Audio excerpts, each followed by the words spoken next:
It's abundantly clear that Mad Space is a flawed disaster of the treasure hunting stages. Considering that this is Rouge's final level other than her section in Cannon's Core, they really whiffed it on this one. But while Mad Space's execution is what drags it down, conceptually, it's a very sharp stage. I believe that with some tweaks, we can make something really good out of this stage. So let's ask ourselves an important question. How do we fix Mad Space?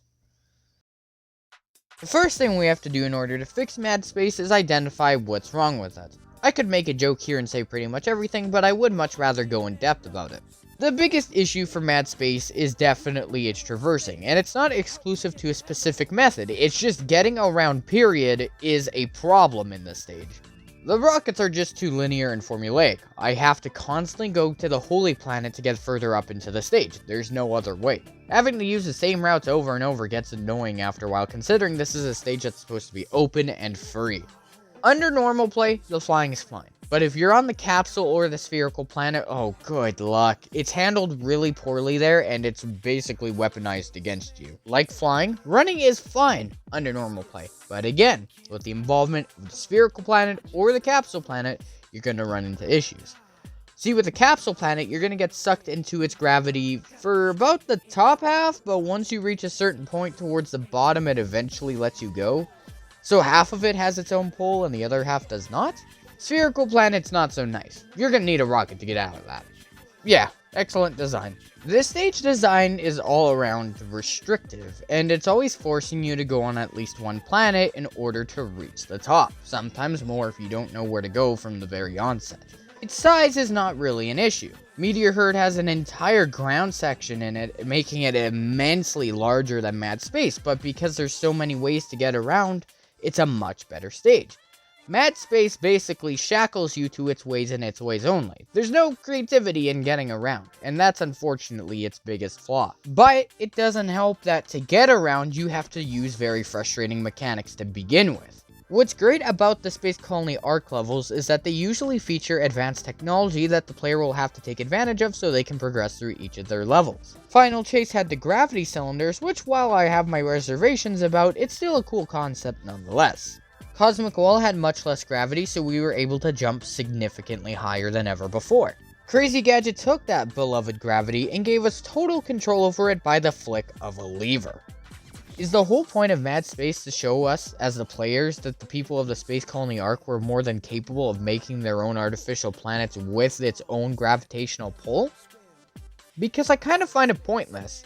Through Final Chase, Crazy Gadget, Cosmic Wall, Eternal Engine, to a much lesser extent, we already established that. Now, yes, Final Chase and Cosmic Wall come after Mad Space, but we didn't really need this level to teach us anything about the Arc's capabilities. You guys might be wondering why I'm going on a bit of a ramble concerning this, but this actually leads us to the first big thing we can change. If we were to change Mad Space completely, the Arc would not suffer because of it. The Arc is already built up to be incredibly intelligent, and that holds true even without Mad Space, period. So changing it up means that we don't lose anything of value as far as the story and capabilities of the Arc goes. The first change we'd have to do is fix the radar. We don't need that reverse text or opposite meaning stuff anymore. It's dumb, it's unnecessary, doesn't need to be here. On to change 2. The second change. Let's take the planets and completely scrap them. Instead, let's change the planets into these large platforms that have a focus on the biological aspect of the Arc. Plantation in particular. Each of the bio platforms, as we'll call them, will offer a different level of gravity. There will be one that offers low gravity, so Rouge will be able to jump much higher and float for longer periods of time. One will have normal gravity, and the other one will have high gravity, which will actually take away from Rouge's jumping a little bit, but put more of an emphasis on her speed. Now, Meteor Herd plays with verticality. To help Mad Space stand out, let's have this new version play more into horizontality. The idea here will be that we're focusing less on going up and down and more on our open space that we can fly to. And to boot, why don't we put pieces of the Broken Moon between the bio platforms and the center of the map? So then that way we'll have an effective way of getting across that has some platforming that will then further play with the gravity ideas. Change number 3. Since we are putting a big emphasis on horizontality, meaning it's not going to be a 5-second fly from the middle to a bioplatform, right? It's going to be a longer distance than that. So what we're going to do here is add activatable teleportation devices that once you reach a bioplatform, you can then hit a switch that will allow you to warp right back to the center of the map and go to another bioplatform if you desire. Come on, this is actually sounding kind of fun. This would be a version of Mad Space that's a little less linear and allows you to go at your own pace. There's also small things to do throughout the map, so that's even better. There's an element of choice here. You don't have to go one direction in order to get back to where you came from. There's a couple choices. You can take the pieces of the moon and use them as platforms, and maybe you'll find an emerald shard along the way. Or you can take the warp if you're absolutely certain it's not along the path you'd be taking. What's so novel about the teleportation idea, though, is that we've never really had it in this game. Other than Mystic Melody, it's only ever been shown in cutscenes, and I feel like implementing it as part of a stage gimmick is actually very in line with something the Ark would do.